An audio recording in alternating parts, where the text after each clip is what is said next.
A voz aguda de uma menina rompeu o silêncio elegante do grande Hotel Imperial de São Paulo, fazendo centenas de cabeças vestidas de seda e smoking se virarem. Papai! O coração de Mateus Santos parou quando viu duas meninas idênticas correndo em sua direção pelo salão de cristal, seus vestidinhos pretos balançando enquanto desviavam de garçons com bandejas de champanhe. Ele tinha 34 anos. Era o homem mais rico na sala naquela noite e não tinha filhos, ou pelo menos era o que acreditava até aquele momento. As luzes do lustre de cristal dançavam nos cabelos loiros das gêmeas enquanto elas se aproximavam, suas mãozinhas estendidas para ele com uma familiaridade que o deixou paralisado. Ao redor, os convidados do baile de gala beneficente sussurravam, seus olhares carregados de curiosidade e julgamento. A música do quarteto de cordas diminuiu até se tornar um silêncio constrangedor. Mateus sentiu o sangue pulsar nas têmporas enquanto as meninas paravam diante dele. Seus olhos azuis idênticos estavam fixos em seu rosto com uma expressão de pura alegria e reconhecimento que o fez tremer. "Papai, é você!" gritou a primeira menina, sua voz cheia de excitação infantil. A outra gêmea assentiu com vigor, seus cachos loiros balançando. "Vimos você da cozinha. A mamãe sempre diz que um dia te encontraríamos." Mateus abriu a boca, mas nenhum som saiu. Sua noiva, Fernanda Moraes, filha de um senador, enrijeceu-se ao lado dele. Seu rosto perfeitamente maquiado contorcia-se em uma expressão de desgosto mal disfarçado. Os investidores japoneses, com quem ele estava negociando um acordo de 20 milhões de reais, o encaravam com expressões indecifráveis. O diretor do hotel correu através da multidão. Seu rosto estava vermelho de vergonha, seguido por uma jovem mulher em uniforme de camareira que parecia prestes a desmaiar de pavor. "Senhor Santos, peço 1000 desculpas", gaguejou o diretor, agarrando as meninas pelos ombros. "Estas são filhas de uma de nossas funcionárias. Não sei como conseguiram escapar da área do pessoal. Elas sairão imediatamente." Mas Mateus ergueu a mão, seus olhos ainda fixos nas meninas. Havia algo em seus rostos, no formato do nariz, na curva do queixo que lhe causava uma sensação de déjà vu inquietante.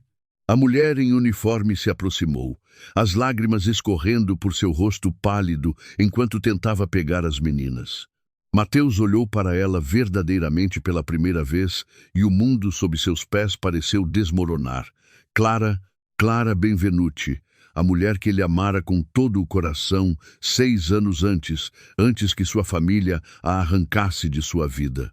Clara, sua voz saiu como um sussurro rouco. Ela ergueu os olhos e naquele olhar havia um universo de dor, arrependimento e uma dignidade feroz que não se quebrara apesar dos anos evidentemente difíceis. Suas mãos tremiam enquanto tentava afastar as meninas. "Sinto muito, Sr. Santos", disse ela com voz formal, usando o sobrenome como se fossem estranhos. "Sofia e Isadora, venham embora imediatamente, não devem incomodar os convidados." Mas as meninas se agarraram às pernas de Mateus, seus braços minúsculos surpreendentemente fortes. "Não queremos ir embora", chorou Isadora. Ou talvez fosse Sofia. Mateus não conseguia distingui-las. "Você é o nosso papai. A mamãe nos mostrou sua foto, aquela na caixa especial que ela olha quando pensa que estamos dormindo." O silêncio na sala agora era absoluto. Mateus sentiu os olhos de todos sobre ele. Sentiu Fernanda se afastar um passo, seu perfume caro subitamente sufocante. Mas nada disso parecia importante enquanto olhava para Clara, buscando respostas em seu rosto que um dia beijara 1000 vezes. As rugas nos cantos de seus olhos eram novas, suas mãos avermelhadas pelo trabalho duro, seus cabelos castanhos presos em um coque severo. Não era mais a estudante de artes de 24 anos que ele conhecera, cheia de sonhos e risos. Era uma mulher que a vida claramente golpeara com força, mas que não se quebrara. Quando seus olhos se encontraram, ele viu a verdade escrita em cada traço de seu rosto cansado. Aquelas eram suas filhas. Nossas filhas, sussurrou uma voz em sua mente. Leve-as embora, Clara, disse o diretor com voz cortante. Você está demitida. Pegue suas coisas e saia imediatamente. Isso é inaceitável. Clara estremeceu como se tivesse sido esbofeteada, mas assentiu com dignidade, baixando a cabeça. Sim, senhor Oliveira, peço desculpas pelo inconveniente. Ela começou a puxar as meninas, que agora choravam abertamente. Não, papai, nos ajude. Não queremos ir embora. Algo dentro de Mateus se quebrou. Talvez fosse ver Clara humilhada diante de todos.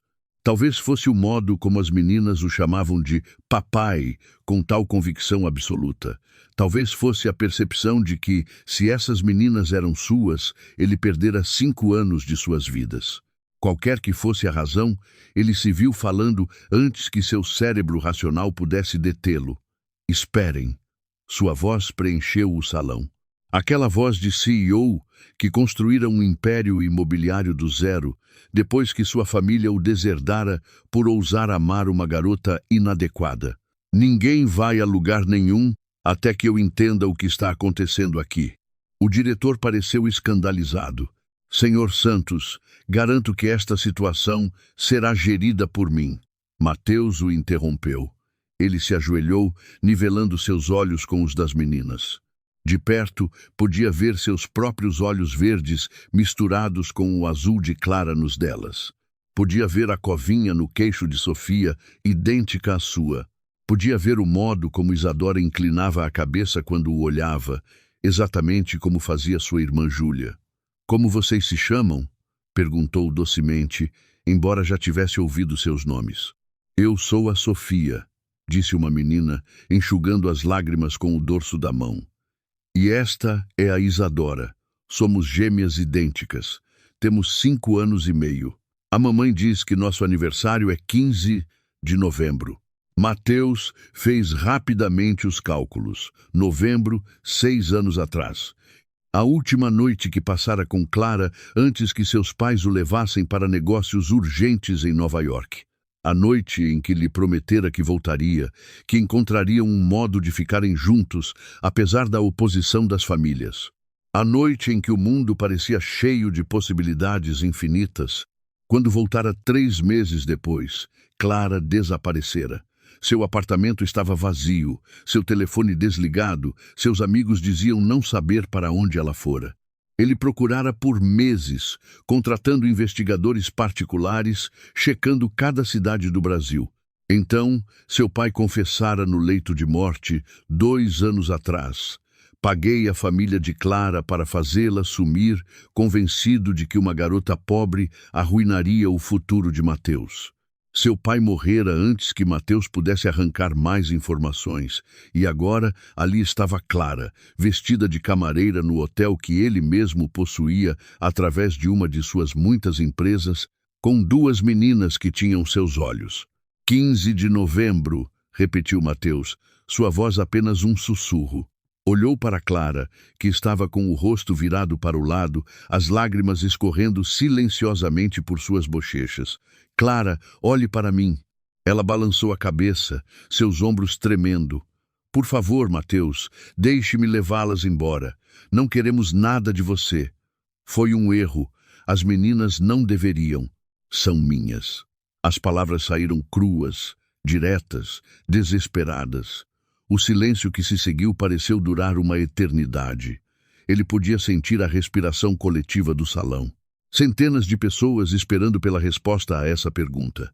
Fernanda emitiu um som estrangulado e se afastou, seus saltos clicando forte no chão de mármore enquanto corria para fora. Os parceiros japoneses se desculparam discretamente, seus rostos educadamente vazios. Clara finalmente se virou para encará-lo, e em seus olhos castanhos havia tal tempestade de emoções que Mateus sentiu seu coração se quebrar e se recompor ao mesmo tempo. Sim, disse ela simplesmente, são suas. O mundo de Mateus inclinou-se em seu eixo. Ele tinha filhas gêmeas, duas lindas meninas que o olhavam com olhos cheios de esperança e confusão. 5 anos e meio de suas vidas que ele perdera. 5 anos e meio em que Clara criara suas filhas sozinha, aparentemente em condições difíceis, já que agora trabalhava como camareira.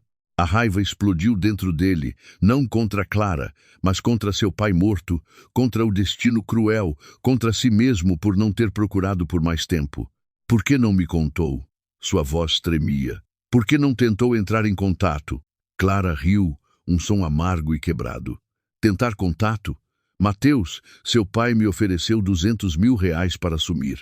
Ele disse que, se eu tentasse falar com você, arruinaria minha família. Meu pai tinha acabado de perder o emprego. Minha mãe estava doente. Eu tinha 24 anos, estava grávida e apavorada. Suas palavras eram um rio de dor represada. Peguei o dinheiro, usei cada centavo para o tratamento da minha mãe e para criar nossas filhas. E quando o dinheiro acabou, trabalhei em cada emprego humilde que consegui encontrar. Limpeza, garçonete, lavadora de pratos. Tudo para garantir que Sofia e Isadora tivessem comida, roupas, um teto sobre suas cabeças. Mateus levantou-se lentamente, as pernas tremendo sob ele. Olhou ao redor da sala, para os rostos dos ricos e privilegiados que agora sussurravam atrás de mãos perfeitamente cuidadas, para os lustres que custavam mais do que a maioria das pessoas ganhava em uma vida, para o luxo obsceno que o cercava. Depois olhou para Clara, com seu uniforme gasto e suas mãos arruinadas pelo trabalho, segurando suas filhas junto de si como se temesse que alguém as levasse embora. E, naquele momento, Mateus Santos, o homem que construíra um império após ser deserdado, que provara ao mundo que não precisava do dinheiro de sua família para ter sucesso, tomou a decisão mais importante de sua vida. Oliveira, disse ele, sua voz fria como aço. Clara Benvenuti não está demitida. Na verdade, a partir deste momento, ela tem 1 mês de licença remunerada. O diretor o encarou com a boca aberta. Mas, senhor, e considere este o seu aviso prévio formal de demissão, continuou Mateus, por tratar seus funcionários com tal falta de respeito e humanidade. Recolha suas coisas e vá embora. Ele se virou para o salão de convidados chocados. O baile acabou. A doação que eu faria esta noite, R$500 mil, irá, em vez disso, para um fundo que estabelecerei para os funcionários de baixa renda de todas as minhas empresas. Boa noite a todos. Ignorando os murmúrios escandalizados que enchiam o salão, Mateus ajoelhou-se novamente diante de Sofia e Isadora. Seu coração batia tão forte que podia ouvi-lo nos ouvidos. As meninas o olhavam com aqueles olhos que eram uma mistura perfeita dos dele e dos de Clara, cheios de uma esperança e confusão que lhe rasgavam a alma. Meninas, disse docemente, tentando manter a voz firme apesar do terremoto emocional que o devastava por dentro. Preciso falar com a sua mamãe, é muito importante. Podem esperar aqui com a Laura? Ele indicou sua assistente pessoal, que já havia tirado balas da bolsa e sorria gentilmente para as gêmeas. Sofia e Isadora olharam para Clara, buscando permissão. Clara, com o rosto pálido e as mãos tremendo visivelmente, assentiu com ar cansado. As meninas correram para Laura, mas não antes que Isadora se virasse e dissesse com voz clara: "Você vai voltar, não vai, papai. Não desapareça de novo, como a mamãe disse." As palavras atingiram Mateus como um soco no estômago. Ele pegou delicadamente o braço de Clara, sentindo como ela estava magra sob o uniforme, e a guiou através do corredor de convidados que se abria como o mar vermelho, seus sussurros como abelhas furiosas. Ele a conduziu a um escritório privado, longe dos olhos curiosos, fechando a porta pesada atrás deles. O silêncio repentino era quase ensurdecedor após o caos do salão. A sala estava mobiliada com elegância sóbria, uma mesa de mogno, poltronas de couro, quadros de paisagens brasileiras nas paredes. Mas nada disso parecia real enquanto Mateus olhava para Clara. Verdadeiramente a olhava pela primeira vez em 6 anos. As luzes suaves do escritório revelavam cada detalhe que ele perdera na confusão do salão. As olheiras profundas sob seus olhos, as mãos avermelhadas e rachadas pelo trabalho com produtos químicos, a magreza excessiva de suas bochechas, mas ainda havia aquela dignidade feroz no modo como mantinha as costas eretas, aquela força silenciosa que o fizera apaixonar-se por ela há tanto tempo. Meu Deus, Clara! Sussurrou Mateus, passando a mão pelos cabelos em um gesto de frustração que fizera milhares de vezes durante reuniões difíceis, mas nunca com esta intensidade de emoção. 5 anos. 5 anos em que eu poderia ter sido o pai delas, em que você poderia ter. Em que eu poderia o quê? Interrompeu Clara, e em sua voz havia uma amargura que fora temperada por anos de suportação. Ser salva pelo herdeiro do Império Santos? O homem rico que se abaixa para criar as filhas bastardas com uma camareira? Ela cuspiu a última palavra como se fosse veneno. Seus pais deixaram muito claro o que pensavam de mim. Uma garota pobre tentando encurralar seu precioso filho. Uma interesseira, Sua voz quebrou, e Mateus viu as lágrimas que ela segurara por anos finalmente transbordarem. Meu pai morreu, disse Mateus bruscamente, as palavras saindo duras. 2 anos atrás, um ataque cardíaco em seu escritório. E sabe o que ele fez antes de morrer? Confessou o que tinha feito com você, como te pagara para sumir, como ameaçara sua família, como mentira para mim dizendo que você fugira com outro homem que não me queria mais. Ele riu amargamente, um som sem alegria. E minha mãe vive na França com o amante há 3 anos. Não fala comigo desde que me recusei a voltar e implorar perdão por ter te amado. Clara ergueu os olhos bruscamente, surpresa evidente em seu rosto. O quê? Fui deserdado 6 anos atrás, continuou Mateus, apoiando-se pesadamente na mesa. Quando me recusei a te deixar para casar com a filha do sócio dele, meu pai me cortou completamente. Me deu 50.000 reais e disse para me virar. Olhou Clara direto nos olhos. Construí tudo sozinho. Cada real, cada propriedade, cada sucesso. Provei ao meu pai que não precisava do seu maldito dinheiro e quando voltei para São Paulo 3 meses depois, rico o suficiente para cuspir no império dele, você tinha sumido. Eu não sabia, sussurrou Clara, as pernas cedendo enquanto se deixava cair em uma poltrona. Seu pai me disse que você estava noivo, que estava feliz por estar livre de mim, que 200.000 reais eram mais do que eu valia para você. E eu? Ela cobriu o rosto com as mãos. Eu acreditei nele. Era jovem, grávida, apavorada. Meu pai tinha perdido o emprego. Minha mãe precisava de uma cirurgia que o SUS demoraria meses para cobrir, e eu não tinha ninguém. Sem diploma, sem família rica, sem rede de segurança. Apenas uma barriga crescendo e o terror do que aconteceria com minhas filhas. Mateus ajoelhou-se diante dela, pegando suas mãos ásperas nas suas. Você me procurou depois que elas nasceram? Alguma vez pensou em me contatar? Clara puxou as mãos como se o toque dele queimasse. Cada maldito dia, disse ela com voz plana. Cada único dia pensei em te encontrar. Mas então eu olhava para Sofia e Isadora e lembrava do que seu pai dissera. Que se eu tentasse te contatar, arruinaria minha família, que faria com que meu pai nunca mais encontrasse trabalho, que minha mãe nunca recebesse tratamento médico. Riu amargamente, e eu tive medo. Medo de que tirassem minhas filhas de mim. Medo de que um juiz olhasse para um homem rico como você e uma camareira pobre como eu e decidisse quem era o melhor pai. Então você usou um nome falso, disse Mateus, as peças se encaixando. Silva em vez de Benvenuti. Mudou de emprego continuamente, viveu nas sombras. Fiz o que tive que fazer para proteger nossas filhas, disse Clara com ferocidade. Trabalhei turnos duplos, vivi em kitnets sem aquecimento, usei roupas de segunda mão e comi sobras de refeitórios. Mas Sofia e Isadora sempre tiveram comida fresca, roupas limpas, uma cama quente. Li histórias para elas todas as noites, levei-as ao parque todos os domingos, comemorei cada aniversário, cada pequeno sucesso. As lágrimas corriam livremente agora.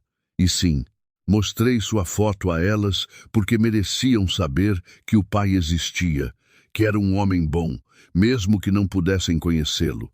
Mereciam saber que eram amadas, mesmo que apenas por mim. O coração de Mateus quebrou-se em 1000 pedaços enquanto ouvia. Levantou-se bruscamente, caminhando para a janela que dava para a São Paulo noturna, as luzes da cidade brilhando como estrelas caídas. Como elas são? Perguntou com voz rouca. Como crianças, quero dizer, o que amam, o que as assusta, quais são seus sonhos? Sentiu Clara se mexer atrás dele. Sofia é corajosa, disse Clara, e em sua voz havia o amor de uma mãe que dera tudo. É ela quem protege a Isadora dos valentões no parquinho. Ama desenhar, como eu amava. Enche cadernos de esboços de princesas e dragões. Quer ser artista quando crescer. A voz de Clara suavizou-se. Isadora é mais tranquila, mais reflexiva, ama números, consegue fazer cálculos que me deixam pasma. Cuida das plantas na nossa varanda minúscula como se fossem bebês. E canta, Mateus. Tem uma voz tão linda que quando canta no chuveiro, os vizinhos param para ouvir. Elas perguntaram de mim? A pergunta saiu pouco mais alta que um sussurro. Sempre, disse Clara, especialmente à noite quando veem outras crianças com seus pais. Sofia uma vez perguntou por que o papai não a amava o suficiente para ficar. Isadora perguntou se era culpa delas você ter ido embora. Mateus fechou os olhos, a dor tão aguda que mal podia respirar. O que você disse a elas? Disse a verdade. Que você as amava, mas que às vezes os adultos cometem erros, que não era culpa delas, que um dia talvez você encontrasse o caminho de volta para elas. Clara fez uma pausa. Nunca pensei que esse dia chegaria assim. Diante de centenas de pessoas, com as meninas fugindo da cozinha, onde as deixei enquanto trabalhava o turno extra da noite, porque a babá ficou doente. Mateus virou-se, estudando o rosto de Clara. Onde vocês moram? Em um apartamento no Capão Redondo, disse Clara, nomeando um bairro humilde de São Paulo. Uma kitnet. As meninas dormem na cama, eu durmo no sofá. O chuveiro funciona quase sempre. Os vizinhos são barulhentos, mas gentis. Há um pequeno parque a 2 quarteirões onde posso levá-las quando não estou trabalhando. E o trabalho? Faço o que consigo encontrar. Camareira, principalmente. Às vezes, limpeza de escritórios à noite. Este trabalho no hotel era o melhor que eu já tive. Horário decente, paga quase justa, uma refeição grátis por turno que eu sempre levava para casa para as meninas. Riu amargamente, até hoje à noite, obviamente. Você não está demitida, disse Mateus firmemente. Eu falei sério. Oliveira é quem foi demitido por como te tratou. Mateus, disse Clara com cansaço. Não preciso da sua caridade. Sobrevivi até agora. Continuarei conseguindo. Caridade? A voz de Mateus elevou-se. Clara, são minhas filhas, nossas filhas. Acha que vou deixar você continuar lutando sozinha quando tenho os meios para ajudar? Não quero seu dinheiro, disse Clara com ferocidade. Não quero que Sofia e Isadora cresçam pensando que seu valor depende da riqueza do pai. Criei meninas que sabem que o amor não se compra, que a dignidade vale mais que o ouro, que o caráter conta mais que a conta bancária. E elas estão certas, disse Mateus, mas também merecem não ir para a cama com fome, ter um chuveiro que funcione sempre, ter o próprio quarto, ter oportunidades. Aproximou-se de Clara. E você merece não ter que quebrar as costas trabalhando turnos duplos. Merece dormir em uma cama de verdade. Merece. Merece o quê? Desafiou Clara. Ser mantida como sua propriedade? Ser sua amante secreta enquanto você volta para sua noiva rica? Vi aquela mulher hoje, Mateus. Fernanda Moraes, filha do senador. Perfeita, rica, do seu mundo. Exatamente o tipo de mulher que sua família queria para você. Fernanda e eu terminamos, disse Mateus bruscamente. Acabou no momento em que ela se virou e foi embora quando viu as meninas. Ela mostrou exatamente quem é. E o que mudará em um mês, Mateus? Em um ano, quando a novidade de ter filhas passar. Quando perceber que duas meninas de 5 anos são barulhentas, bagunceiras, exigentes, quando seus amigos ricos começarem a sussurrar sobre o quanto você baixou seus padrões, a voz de Clara tremia. Não permitirei que entre na vida delas apenas para quebrar seus corações quando você se cansar. Elas já sofreram o suficiente. Mateus a agarrou delicadamente pelos ombros, forçando-a a olhá-lo. Eu não vou a lugar nenhum, disse com ferocidade. Aquelas meninas são minhas. Minhas, Clara. Perdi 5 anos de suas vidas por causa das mentiras do meu pai e do seu medo. Não perderei mais nenhum dia. E o que você propõe? Perguntou Clara, sua voz plana. Que finjamos ser uma família feliz. Que eu viva do seu dinheiro enquanto todos sussurram que sou uma interesseira que prendeu o rico Mateus Santos com filhas bastardas. Proponho, disse Mateus lentamente, as palavras se formando enquanto falava, que façamos o que deveríamos ter feito 6 anos atrás. Proponho que construamos uma vida juntos para nossas filhas. Não peço que finjamos estar apaixonados ainda. Não peço que esqueça a dor que te causei, mesmo que involuntariamente, mas peço uma chance. Uma chance de conhecer Sofia e Isadora. Uma chance de ser o pai que merecem. Uma chance de reparar pelo menos uma parte do dano que foi feito. Clara olhou-o por um longo tempo, seus olhos buscando algo em seu rosto. E se eu disser não? Sussurrou. E se eu disser que quero apenas que você vá embora, que nos deixe continuar como sempre fizemos? Mateus sentiu o terror agarrar seu coração, mas manteve a voz firme. Então respeitarei sua decisão, mas solicitarei visitação formal através da justiça. Porque aquelas são minhas filhas, Clara, e tenho o direito de conhecê-las, mesmo que você não me queira na sua vida. O silêncio que se seguiu às palavras de Mateus pareceu encher o escritório como água pesada, sufocante. Clara virou-se, caminhando para a janela oposta, seus ombros rígidos sob o uniforme de camareira que subitamente parecia grande demais para seu corpo magro. As luzes de São Paulo brilhavam abaixo deles, milhares de vidas continuando ignorantes ao drama que se desenrolava naquela sala. Mateus a observou. Cada fibra de seu ser querendo se aproximar, tocá-la, prometer que consertaria tudo, mas sabia que promessas fáceis não significavam nada. Não após 6 anos de separação, mentiras e dor, a justiça, disse finalmente Clara, sua voz tão baixa que Mateus teve que se esforçar para ouvir. Você levaria a mãe das suas filhas ao tribunal? Se fosse o único modo de ser parte da vida delas, sim, disse Mateus, odiando-se pelas palavras mesmo enquanto as pronunciava. Mas preferiria que não chegasse a isso. Preferiria que encontrássemos um caminho juntos. Clara virou-se e em seu rosto havia uma expressão que Mateus nunca vira antes, um cansaço tão profundo que parecia gravado nos ossos. Sabe qual é a coisa mais difícil de ser mãe solo? Perguntou, sua voz subitamente conversacional, quase casual. Não é a exaustão física. Não é trabalhar 2 turnos e depois chegar em casa para cozinhar, limpar, ajudar com os deveres. Não é nem a pobreza. Viver contando cada centavo, decidindo se compra sapatos novos para as meninas ou paga a conta de luz em dia. Ela enxugou os olhos com o dorso da mão. É o medo constante, incessante, que te acorda às 3 da manhã. Medo de que você fique doente e não haja ninguém para cuidar delas. Medo de que você não seja boa o suficiente, forte o suficiente para dar a elas a vida que merecem. Medo de que um dia elas olhem para você e vejam apenas uma mulher que falhou em dar a elas um pai. Clara, começou Mateus, mas ela ergueu a mão, parando-o. E agora, continuou ela, sua voz tremendo. Agora tenho que adicionar um novo medo. O medo de que você entre na vida delas com todo o seu dinheiro, seu poder, seu mundo de luxo. E as meninas percebam o quão pobre é a vida delas comigo. O medo de que elas te amem mais do que me amam. O medo de que um juiz olhe para a minha vida e decida que você é o melhor pai. As lágrimas corriam livremente agora.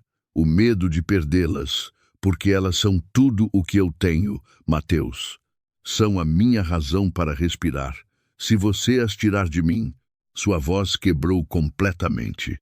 Mateus atravessou o espaço entre eles em 3 passos longos, ignorando a rigidez de Clara enquanto a tomava delicadamente nos braços. Nunca vou tirar as meninas de você, disse com ferocidade, sua voz embargada pela emoção. Jamais. Você é a mãe delas, Clara. Foi você quem as embalou quando choravam, quem as alimentou, quem sacrificou tudo por elas. Eu sou apenas um estranho que compartilha o DNA delas. Sentiu Clara ceder contra ele, seus soluços sacudindo a ambos. Mas quero ser mais que um estranho. Quero ser o pai delas. Quero aprender o que as faz rir, o que as assusta, o que sonham. Quero estar presente nas apresentações escolares e nos jogos de futebol e nos jantares de aniversário, não para te substituir, para estar ao seu lado. Clara afastou-se, olhando-o através das lágrimas. Como? Perguntou simplesmente. Como fazemos isso? Você mora em uma cobertura na Vila Olímpia, não mora? Li nos jornais, aquela com vista para o Parque do Povo. Enquanto nós vivemos em uma kitnet onde o teto vaza quando chove. Então vocês se mudam, disse Mateus imediatamente. Tenho um apartamento vago em... Não, disse Clara firmemente. Vê? Isso é exatamente o que eu temia. Você quer resolver tudo com dinheiro. Mas Sofia e Isadora precisam de estabilidade, não de um pai rico que compra o afeto delas. Não é isso, protestou Mateus. Só quero que vocês estejam seguras, aquecidas, confortáveis. E eu quero que minhas filhas saibam que o valor de uma pessoa não se mede pelas suas posses, retrucou Clara. Ensinei a elas que somos ricas das formas que realmente importam. Amor, bondade, integridade. Se subitamente começarmos a viver em um apartamento de luxo, o que elas aprendem? Que a mamãe estava errada? Que o dinheiro resolve tudo? Mateus passou a mão pelos cabelos, frustrado. Então o que você sugere? Que finjamos que eu não tenho meios de ajudar quando vocês estão lutando? Sugiro, disse Clara lentamente, que se você quer realmente ser parte da vida delas, tem que conquistar isso. Não com dinheiro, mas com tempo, paciência e presença. Olhou-o direto nos olhos. Venha ao nosso apartamento amanhã. Veja como vivemos verdadeiramente. Não em um restaurante chique ou em um parque de diversões caro, na nossa vida real. Prepare o café da manhã conosco, ajude com os deveres, leia uma história de ninar, faça as coisas normais, cotidianas que os pais fazem.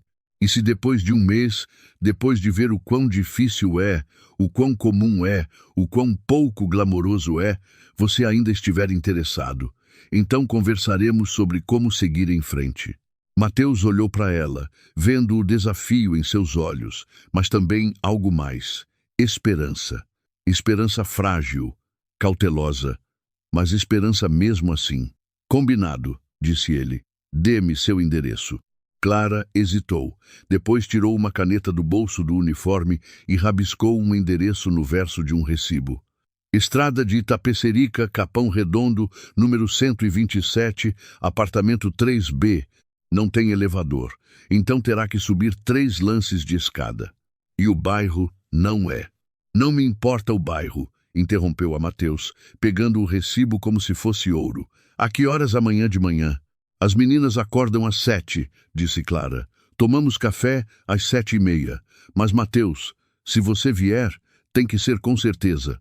Não pode aparecer uma vez e depois sumir. Sofia e Isadora já têm uma ideia de um pai que foi embora. Não suportaria vê-las sofrendo de novo. Eu estarei lá, prometeu Mateus, às 7h30, e cada manhã depois disso, se você me permitir. Uma batida leve na porta os interrompeu. A voz de Laura filtrou-se pela madeira. Senhor Santos, as meninas estão perguntando pela mamãe. Clara endireitou-se imediatamente, enxugando os olhos e alisando o uniforme em um gesto automático. Preciso ir. Já passou da hora de elas irem para a cama e amanhã tem aula. Tem escola? Perguntou Mateus. Onde? Escola Estadual Castro Alves, disse Clara. É pública. Não como as escolas particulares sofisticadas, onde você provavelmente pensou que elas iriam, mas os professores são bons. E Clara, disse Mateus gentilmente, pare de se defender. Não estou te julgando, só estou tentando entender a vida delas. Clara assentiu, depois dirigiu-se à porta. Parou com a mão na maçaneta. Mateus, aquela coisa que você disse lá fora sobre demitir o Oliveira e criar um fundo para os funcionários de baixa renda, você falou sério? Cada palavra, disse Mateus. Oliveira te tratou como lixo, tentou te demitir na frente de todos para proteger a reputação do hotel. Ele possui apenas 5% do hotel. Eu possuo o resto através de uma das minhas empresas de investimento. Não sabia disso até checar meu portfólio esta noite no celular, mas agora que sei, ele está acabado. Um pequeno sorriso tocou os lábios de Clara, o primeiro sorriso real que Mateus vira naquela noite. As meninas estavam certas então, disse ela docemente. O quê? Elas sempre diziam que o papai delas era um herói, que um dia ele viria e consertaria tudo. O sorriso desapareceu. Não as decepcione, Mateus. Eu aguento ser decepcionada de novo, mas elas não. Ela abriu a porta e encontrou Sofia e Isadora adormecidas no colo de Laura, seus rostos angelicais relaxados no sono. Laura passou-as gentilmente para Clara, que as segurou com a facilidade prática de quem fizera isso 1000 vezes. Precisa de ajuda? Perguntou Mateus, dando um passo à frente. Como você vai para casa? Metrô, depois ônibus, disse Clara, equilibrando as meninas com aparente facilidade, apesar do tamanho delas. É o que sempre fazemos. Absolutamente não, disse Mateus firmemente. Meu motorista vai levar vocês para casa. Mateus, não é negociável. Clara, disse Mateus. É quase meia-noite. Você está exausta e carregando 2 crianças. Meu motorista vai levar vocês. Pense nisso como prática para amanhã, quando começarei a estar presente na vida delas. Clara olhou para ele por um longo momento, depois assentiu com cansaço. Tudo bem. Obrigada. Mateus acompanhou-os para fora, pela entrada lateral do hotel, para evitar os convidados restantes do baile. Seu Mercedes preto já estava esperando, seu motorista, Francisco, segurando a porta aberta. Clara hesitou por um momento, olhando para o carro de luxo como se fosse algo alienígena. Depois, com cuidado, acomodou as meninas no banco traseiro. Antes de entrar, ela se virou para Mateus. Amanhã, quando você vier, disse ela, não se vista de forma elegante. Jeans e camiseta, sem relógios caros ou abotoaduras, apenas você. As meninas precisam conhecer o homem real, não a versão de revista. Combinado, disse Mateus. E, Clara, obrigado por me dar esta chance. Não me agradeça ainda, disse Clara. Conquiste-a. O carro se afastou, as luzes traseiras desaparecendo na noite paulistana. Mateus ficou ali por um longo momento, olhando para a cidade que se estendia à sua frente. 24 horas atrás, sua vida era tão diferente. Ele era um empresário de sucesso, com uma noiva adequada, negociando acordos de milhões de reais, frequentando os círculos certos. Agora era pai. Pai de 2 meninas que não conhecia, que perdera os primeiros 5 anos de suas vidas, e a mulher que ele amara, que perdera, estava de volta em sua vida, mas como uma estranha ferida que tinha todas as razões para não confiar nele. Seu telefone vibrou. Mensagens de Fernanda. 22 chamadas perdidas, 12 mensagens de texto que iam do confuso ao furioso. Mensagens de seus parceiros de negócios querendo explicações. Mensagens de jornais pedindo comentários. Ele apagou tudo sem ler. Pela primeira vez em sua vida adulta, os negócios podiam esperar. Ele voltou para o hotel, agora silencioso, enquanto a equipe de limpeza removia os restos do baile. Encontrou Laura esperando por ele no lobby. Imagino que precisaremos falar sobre como gerir a imprensa, disse ela, sempre eficiente. Amanhã, disse Mateus. Esta noite preciso que você faça outra coisa. Qualquer coisa. Encontre o melhor advogado de direito de família de São Paulo, não para lutar pela guarda, acrescentou rapidamente ao ver a expressão de Laura, mas para garantir que eu faça tudo corretamente do ponto de vista legal. Quero reconhecer formalmente as meninas, estabelecer pensão, criar fundos para a educação delas, mas também quero garantir que eu não atropele os direitos da Clara de forma alguma. Laura assentiu, tomando notas. Mais alguma coisa? Cancele todos os meus compromissos de amanhã e pelo próximo mês reorganize minha agenda. Preciso das manhãs livres. Das 7 às 10, sem reuniões, sem chamadas, nada.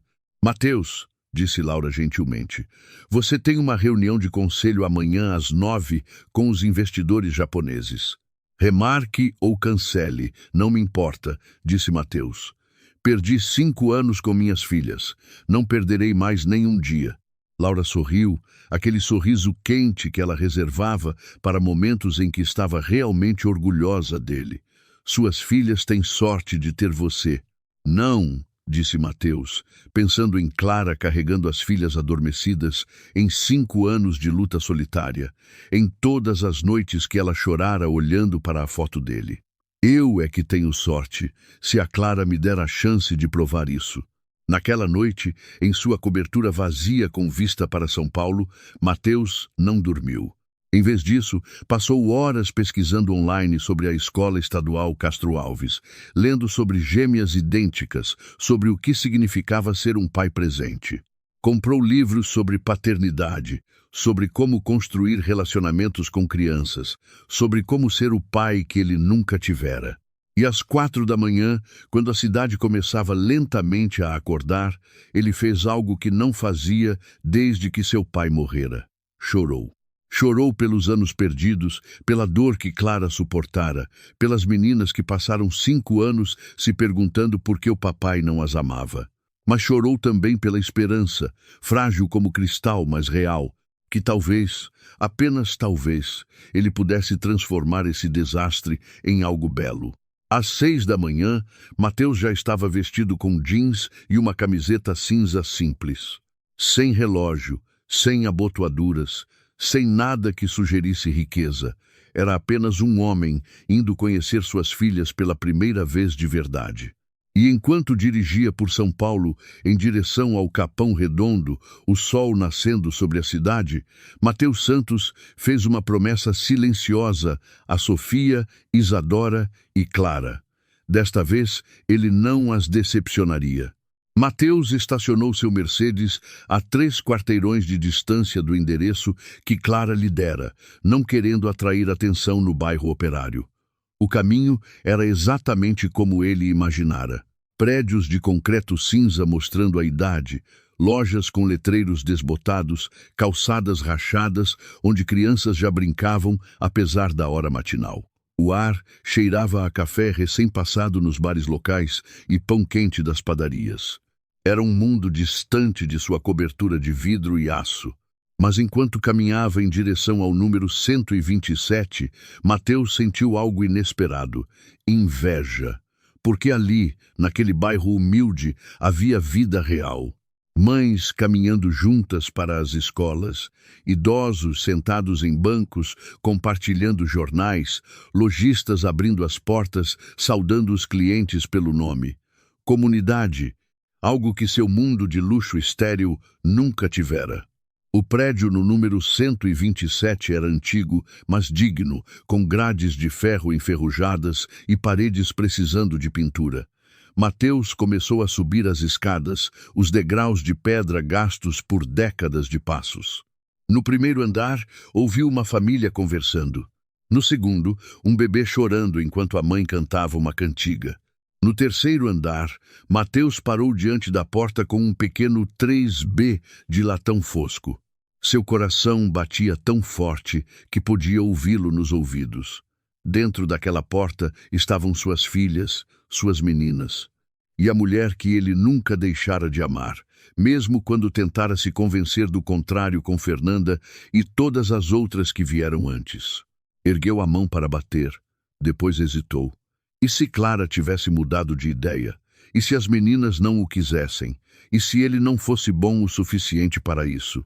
Para ser um pai de verdade? Então, de dentro do apartamento, ouviu uma risada aguda, alegre, pura, uma das gêmeas. O som dissolveu algo dentro dele. Ele bateu. O silêncio repentino dentro do apartamento foi seguido por passos rápidos. A porta abriu-se e ali estava Clara, com os cabelos molhados presos em um rabo de cavalo desordenado, vestida com jeans simples e uma camiseta, o rosto livre de maquiagem. Parecia jovem, vulnerável e tão bonita que Mateus esqueceu de respirar. "Você veio", disse Clara, e em sua voz havia surpresa genuína. "Pensei que eu não viria?", perguntou Mateus gentilmente. "Eu disse que viria, e promessas para crianças são sagradas." Algo suavizou nos olhos de Clara. Ela se afastou, deixando-o entrar. O apartamento era exatamente como ela descrevera. Minúsculo, um único espaço que servia de sala, cozinha e quarto, com uma porta que provavelmente levava ao banheiro. Mas era limpo, organizado e cheio de cor. Desenhos das meninas cobriam cada parede disponível. Princesas, dragões, flores, arco, íris. Um pequeno sofá estava arrumado como cama, com lençóis dobrados com cuidado. Uma mesa minúscula tinha 3 cadeiras e, perto da janela, uma cama onde 2 meninas idênticas estavam sentadas de pijama, com os olhos arregalados enquanto o encaravam. "Papai!", gritou Sofia. E num instante, ambas as meninas estavam fora da cama, correndo para ele. Mateus ajoelhou-se a tempo de recebê-las, seus braços envolvendo o pescoço dele com força surpreendente. "Você veio de verdade?", disse Isadora, a voz abafada contra o ombro dele. "A mamãe disse que você viria, mas pensamos que era um sonho." "Não é um sonho", disse Mateus, a voz embargada enquanto abraçava aquelas meninas que eram suas, que eram parte dele, que esperaram 5 anos por esse momento. "Estou aqui, e se a mamãe concordar, virei cada manhã." "Cada manhã?", perguntou Sofia, afastando-se para olhá-lo, com olhos tão parecidos com os dele. "Prometido", disse Mateus, olhando por cima delas para Clara, que se virara para o fogão, mas não antes que ele visse as lágrimas no rosto dela. As meninas o arrastaram para a cama delas, ambas falando ao mesmo tempo daquele jeito caótico que só as crianças conseguem. "Esta é a nossa cama, dormimos juntas porque gostamos.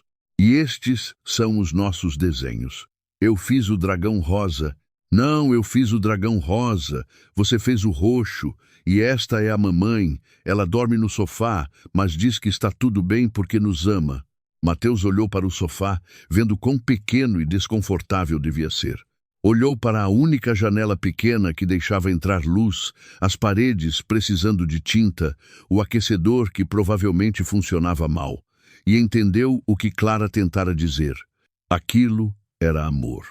Amor puro, incondicional. Uma mãe dormindo em um sofá desconfortável para que as filhas tivessem uma cama. Uma mãe trabalhando turnos duplos para que as filhas tivessem roupas limpas. Uma mãe que sacrificara tudo, incluindo sua dignidade, para proteger suas meninas. "Meninas", disse Clara da cozinha, sua voz sob controle novamente, "escovem os dentes e se vistam enquanto eu e o papai preparamos o café. 15 minutos. Mas mamãe, queremos ficar com o papai." "E vocês vão ficar", disse Clara firmemente. "No café. Agora, vão." As meninas correram para o banheiro, fechando a porta. Mateus levantou-se, indo para a cozinha minúscula onde Clara quebrava ovos em uma frigideira. Posso ajudar? Perguntou. Pode fazer as torradas, disse Clara, indicando uma torradeira velha.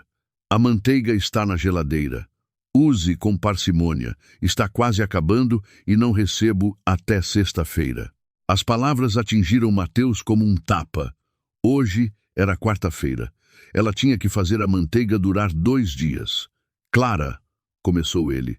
Não, disse Clara bruscamente, sem olhar para ele. Hoje não. Hoje você está apenas aprendendo nossa rotina. As conversas sobre dinheiro podem esperar. Mateus assentiu, colocando o pão na torradeira. Trabalharam em silêncio por alguns minutos, o ritmo estranhamente confortável. Clara cozinhava ovos mexidos com a prática de quem fizera aquilo 1000 vezes. Mateus passava manteiga nas torradas, tentando usá-la com parcimônia como ela pedira, embora cada fibra de seu ser quisesse correr ao mercado e comprar toda a manteiga do mundo. As meninas parecem felizes, disse finalmente. Sempre estão felizes de manhã, disse Clara, um pequeno sorriso tocando seus lábios. Isadora acorda cantando, Sofia acorda rindo. Não importa quão difícil tenha sido o dia anterior, elas acordam cheias de esperança. Fez uma pausa.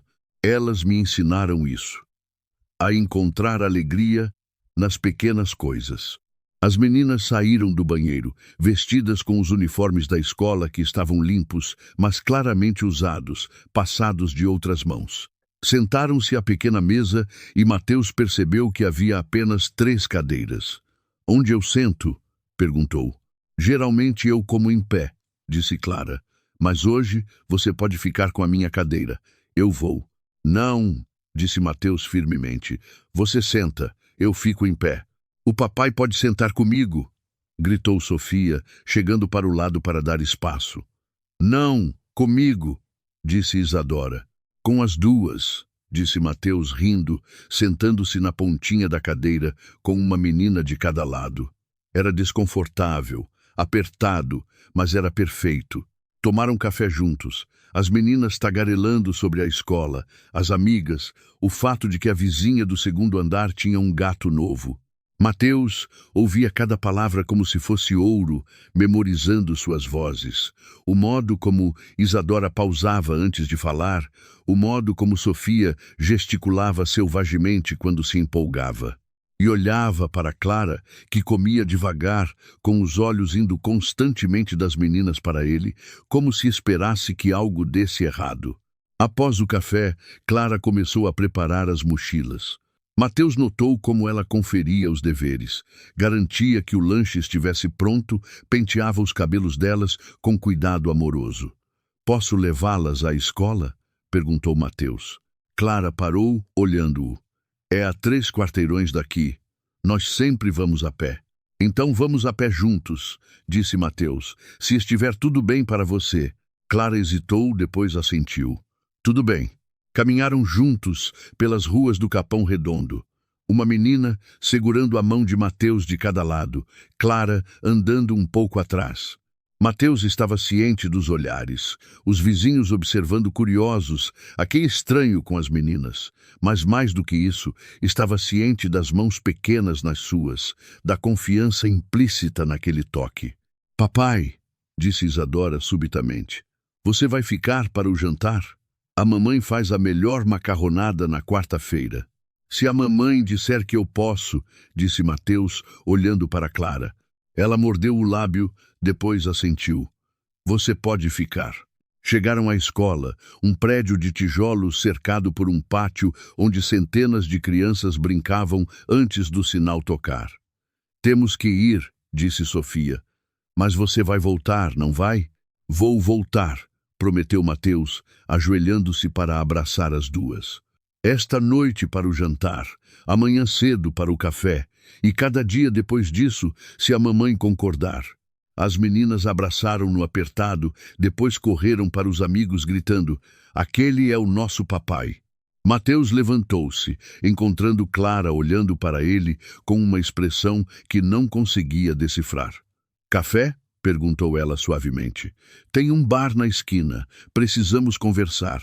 Sentaram-se em uma mesa pequena, o tipo de lugar com balcão de fórmica e café de R$ 1. Clara segurava a xícara com as mãos como se buscasse calor. Você vai fazê-las infelizes, disse ela finalmente. O quê? Mateus quase derramou o café. Você vai fazê-las infelizes e nem será culpa sua, continuou Clara, porque agora elas sabem o que estão perdendo. Sabem como é ter um pai, mesmo que por uma manhã. E quando, não se, mas quando a novidade passar e você voltar para sua vida real, você as destruirá. Clara, eu te disse. Eu sei o que você disse, interrompeu Clara. Mas, Mateus, seja realista. Você tem um império para gerir, acordos de milhões, uma vida social que exige sua presença em galas e eventos. Como 2 meninas de 5 anos se encaixam nesse mundo? Eu as encaixo, disse Mateus. Eu reorganizo, mudo as prioridades, coloco-as à frente de tudo. Por quanto tempo? Desafiou Clara. 1 mês, 6 meses, 1 ano e depois? Você percebe que ser pai é entediante, que os jantares de macarronada de quarta-feira não competem com restaurantes Michelin, que as apresentações escolares são menos excitantes que negociações corporativas? Você não me conhece mais, disse Mateus, sua voz baixa, mas intensa. Você acha que conhece, mas não. Pensa que ainda sou aquele garoto rico que você conheceu 6 anos atrás. Mas mudei, Clara. Construir um império do nada, quando seu pai te deserdou, te muda. Te ensina o que realmente importa. Ele inclinou-se para a frente. E o que importa, o que sempre quis, mas achei que não poderia ter, é uma família. Vocês 3 são o que eu quero. E se eu disser que não é o suficiente? Sussurrou Clara. E se eu disser que o seu querer não basta? Que as meninas precisam de estabilidade, rotina, não de um pai de meio período que aparece quando lhe convém. Então peça o que quiser, disse Mateus. Qualquer teste, qualquer prova. Vou provar que isso é real, que não vou a lugar nenhum. Clara riu, um som cansado. Tudo bem. Quer uma prova? Isadora acorda com pesadelos toda terça-feira à noite. Não sei por que às terças, mas acontece. Precisa ser segurada, sentir alguém cantando sua música favorita até dormir de novo.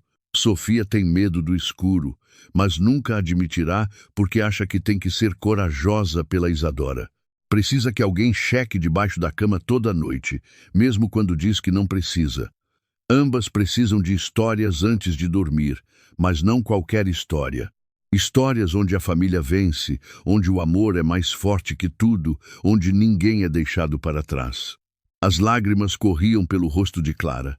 Você pode dar isso a elas? Pode estar lá nas terças à noite, quando a Isadora chorar? Pode checar debaixo da cama toda noite mesmo quando estiver exausto? Pode ler as mesmas malditas histórias repetidamente até decorá-las? Sim, disse Mateus simplesmente. A tudo. Sim, como? Perguntou Clara.